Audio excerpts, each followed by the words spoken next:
আমরা যে প্রজেক্টটা করব সেই প্রজেক্টটা হচ্ছে টেকোমিটার। তো চলুন এই প্রজেক্টটা তৈরি করতে কি কি লাগবে সেগুলো আমরা একটু দেখে নিই। প্রথমে লাগবে আরডিনো ন্যানো বোর্ড, তারপর লাগবে হচ্ছে আইআর সেন্সর, যেটা এই সেন্সরটার মাধ্যমে সিগন্যালের মাধ্যমে কাউন্ট করবে মোটরের স্পিডটা কত আছে। তারপর হচ্ছে display, standard LCD 16x2 display. এটা হচ্ছে মসফেট। এই মসফেট দিয়ে মোটরের আরপিএম কন্ট্রোল করা হবে। আর এটা হচ্ছে পটেনশিওমিটার বা ভেরিয়েবল যেটাকে বলা হয়। এটা এই আমাদের এই ডিভাইসে দুটা ইউজ করা হয়েছে, একটা এই ছোটোটা এবং একটা বড়োটা। ছোটোটা ইউজ করা হয়েছে এলসিডি ব্রাইটনেস ফিক্সড করার জন্য, আর বড়োটা ইউজ করা হয়েছে মোটরের স্পিড কন্ট্রোলিংয়ের জন্য। এছাড়া লাগবে পাওয়ার সোর্স। যদি এখানে ডিসি পাওয়ার সাপ্লাই দেখানো হচ্ছে, ওখানে আমি হ্যান্ডমেড পাওয়ার সাপ্লাই ইউজ করা হয়েছে, যেটা হচ্ছে যে স্টেপ ডাউন ট্রান্সফরমারের মাধ্যমে 220 ভোল্ট থেকে 9 ভোল্টের ট্রান্সফরমার ইউজ করা হয়েছে। ওখানে আবার ফুল ব্রিজ রেকটিফায়ার ইউজ করা হয়েছে। এবং এটা ডিসি মোটর। এই মোটরটার সাথে একটা সিডি ডিস্কের ফিক্সড করে সাদা পুরো ডিস্কটা ব্ল্যাক করে এক জায়গায় সাদা দেওয়া হয়েছে, যেন ওই সাদার মাধ্যমে রিফ্লেক্ট করে যে সেন্সরের আইআর সেন্সরের মাধ্যমে যে সিগন্যালটা যাবে সেটা যেন রিফ্লেক্ট করে। তারপরে কিছু জাম্পার লাগবে। তো চলেন এখন আমরা ডায়াগ্রামটা দেখে নিই। এখানে দেখতে পাচ্ছেন এটা হচ্ছে আরডিনো উনো বোর্ড, এটা হচ্ছে ডিসপ্লে, আর এটা হচ্ছে সেন্সরের ডায়াগ্রাম।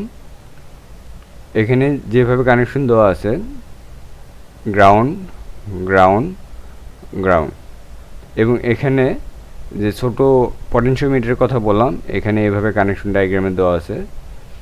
এবং এছাড়া এই লেগগুলো দেখেন D3, D4, D5, D6 পর্যায়ক্রমে, এবং এখানে এসে D11 এবং D12 এর সাথে কানেকশন দেওয়া আছে, এবং ভোল্টেজ সোর্সগুলো বুঝতে পারতেছেন। দেন চলেন যে আমরা যে মোটর স্পিড কন্ট্রোলিংয়ের ডায়াগ্রামটা দেখে নিই। এটা মোটর, এটা হচ্ছে মসফেট, আর এটা হচ্ছে পটেনশিওমিটার। এই পটেনশিওমিটার থেকে সিগন্যাল অনুপাতে এই মসফেট থেকে মোটর স্পিডটা কন্ট্রোলিং করা হবে।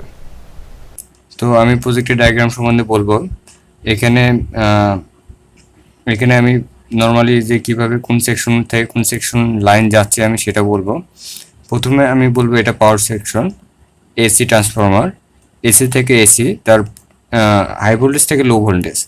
তারপরে এখান থেকে ফুল ওয়েভ ব্রিজ রেকটিফায়ার ইউজ করা হয়েছে, সাথে ক্যাপাসিটর। ক্যাপাসিটরের কাজ হচ্ছে ফিল্টারিং করা এবং চার্জ ধরে রাখা। এবং এখান থেকে আমি সুইচিংয়ের ব্যবস্থা করেছি এটা অন অফের জন্য। এবং আমি এখানে 78.5 ইউজ করেছি, যেটা হচ্ছে 12 ভোল্টের 5 ভোল্টের উপরে যে ভোল্টেজটাই থাকুক না কেন সে 5 ভোল্ট দেবে। যেহেতু আমার এখানে আমার এলইডি ডিসপ্লে এবং আরডিনো উনো এবং সেন্সরের জন্য 5 ভোল্ট লাগবে। এবং এছাড়া আমার এই মোটরটার জন্য আমার 5 ভোল্টের বেশি ভোল্টেজ লাগবে। তো আমি এখান থেকে এখন কানেকশনগুলো দেখাবো। এখান থেকে যেটা লাইন গিয়েছে হলুদ কানেকশন, এটা হচ্ছে গ্রাউন্ড, পাশেরটা হচ্ছে পজিটিভ, অর্থাৎ আমার 78.5 থেকে 5 ভোল্ট অর্থাৎ 5 ভোল্ট চলে গিয়েছে। এবং এটা হচ্ছে সিগন্যালের আউটপুট। এই সিগন্যালের আউটপুটটা আমার এখানে D2-তে কানেক্ট হয়েছে, এবং যেটা আপনার ডায়াগ্রামে দেখতে পারবেন। এবং এখানে যে কানেকশনটা দেওয়া আছে ডায়াগ্রাম অনুযায়ী আপনি এখানে ইউজ করবেন, তাহলেই হবে। এটা ডায়াগ্রামে দেওয়া থাকবে। তারপরে এখানে এসে এখান থেকে আমার ভেরিয়েবলে IRF 44 ইউজ করা হয়েছে, এবং আরেকটা অল্টারনেটিভ থাকে সেটাও আমি ডায়াগ্রামে দিয়ে রাখবো। এটা ডায়াগ্রাম অনুযায়ী আমাদেরকে সেট আপ করতে হবে। এবং এটা 5 ভোল্টের উপরে ভোল্টেজটা থেকে আমি ডাইরেক্ট লাইন দিয়েছি। তো তারপরে চলুন আমরা এখন প্রোগ্রামিংয়ে কাজটা করব, অর্থাৎ কোডিংটা করব। এখানে আমার কোডগুলো পুরো কোডটাই দেওয়া আছে। সর্বপ্রথম আমাদেরকে করতে হবে, আমরা বোর্ড সিলেক্ট করে নেব। এখানে অনেকগুলো বোর্ড থাকবে, আমরা আরডিনো ন্যানো বোর্ড নেব। দেন আমরা যখন ইনস্টল করতে যাব তখন এখানে এই বোর্ডটার মধ্যে ভার্সনগুলো দেখতে হবে। এক এক ভার্সনে এক এক রকম বোর্ড আসে। আমি যে ভার্সনটা ইউজ করেছি সেটাতে ওল্ড ভার্সন থাকবে, এবং আমি এটা সিলেক্ট করে দেবো। যদি দেখেন সফটওয়্যার আপলোড করার সময় হচ্ছে না, তখন এটা চেঞ্জ করে নিতে হবে। এছাড়া এখানে পোর্ট সিলেক্ট করতে হবে।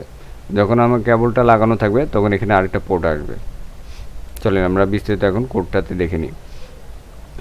এটা হচ্ছে হেডার সেকশন। এখানে আমরা কী নিয়ে কাজ করব, এলসিডি ক্রিস্টাল ডিক্লেয়ার করে দিয়েছি, মানে এলসিডি এই হেডার নিয়ে কাজ করব। এবং এলসিডি যে 12, 11, 6, 5, 4, 3 এই লেগগুলোর সাথে এলসিডি কানেকশন আছে, অর্থাৎ আরডিনো ন্যানো বোর্ডের সাথে এলসিডি এই কানেক্টগুলো আছে।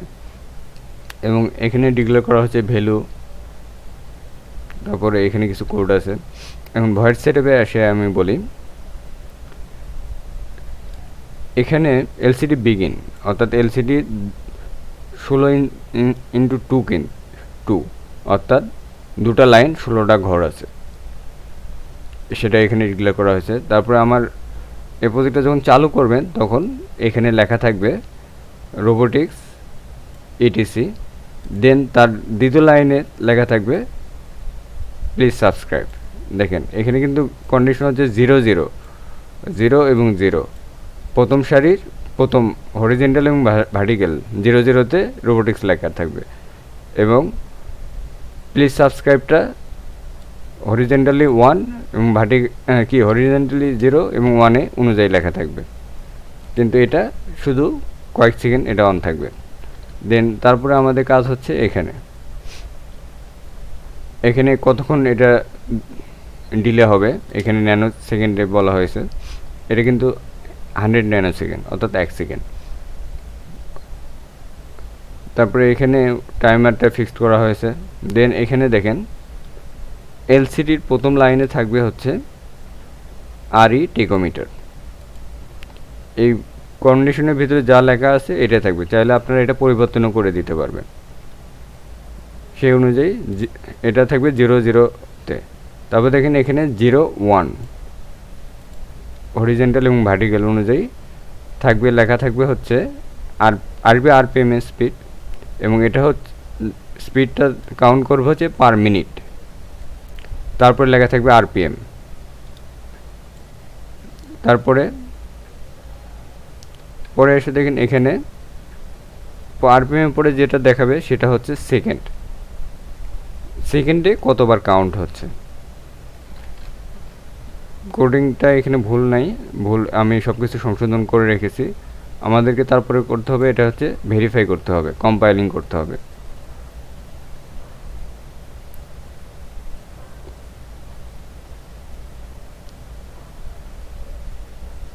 কম্পাইলিং হয়ে গিয়েছে, দেন আমাদেরকে আপলোড করতে হবে। আপলোড করার আগে এই কন্ডিশনগুলো দেখে নিতে হবে। আরডিনো ন্যানো বোর্ড, তারপরে এখানে কোন ভার্সনটা করতে হবে, তারপরে দেন হচ্ছে পোর্ট। আমার এখানে বোর্ডটা লাগালে পোর্টটা চলে আসবে। দেন তারপরে আমাদেরকে আপলোড দিতে হবে। এখন এখানে আমাদের তাছাড়া আরও কিছু করতে হবে। যদি আপনি আরডিনো ইনস্টল করেন, সাধারণত এতগুলো বোর্ড থাকবে না, ঠিক আছে, এতগুলো বোর্ড থাকবে না। বোর্ড ম্যানেজারে গিয়ে আমাদেরকে অ্যাড করে নিতে হবে। যেমন আমরা কাজ করতেছি ন্যানো বোর্ড দিয়ে, nano Arduino nano, ARDINO Arduino nano search দিলে চলে আসবে।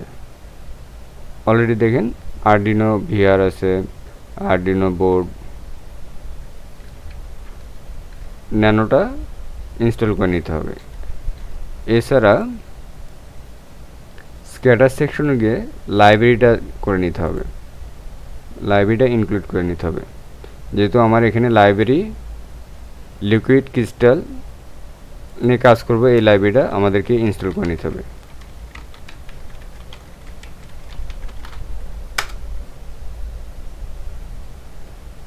দেখেন অলরেডি দেখতে পাচ্ছেন আমার এটা ইনস্টলেড। আর যদি আমি এটা ইনস্টল না করে নিই তাহলে কিন্তু আমার প্রোগ্রামিংটা এরর দেখাবে। তো আমরা এখন দেখব এই প্রজেক্টের টেকোমিটারটা কিভাবে কাউন্ট করে, কাজ করে এবং কিভাবে এটা হয়। তো আমরা প্রথমে ডিভাইসটা অন করব। দেখার পর দেখবেন এখানে আমার এটা অন হয়েছে, কিন্তু আমার মোটর না চলার কারণে এখানে কোনো মান নাই।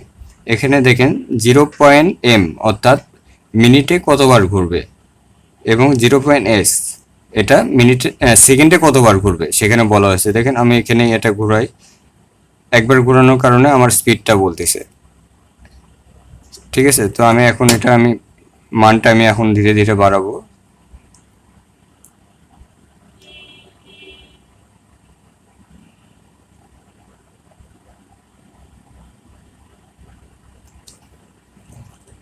আমি এখানে সেন্সরটা আমি অ্যাডজাস্ট করতে পারবো, যেহেতু আমার কাছে অরিজিনাল টেকোমিটারটা নাই।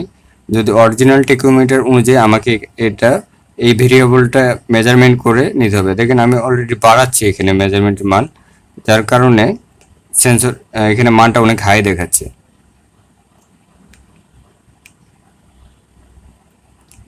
তো আপনারা সবাই বুঝতে পারছেন কিভাবে এটা কাজ করে। বাকি কোডে তো দেখেছেন যে কোন অংশটা কিভাবে কাজ করবে। তো আপনারা সবাই ভালো থাকবেন, আমার এই ইউটিউব চ্যানেলটি সাবস্ক্রাইব করবেন এবং যদি ভালো লাগে তাহলে লাইক দেবেন। সবাইকে ধন্যবাদ। আসসালামু আলাইকুম।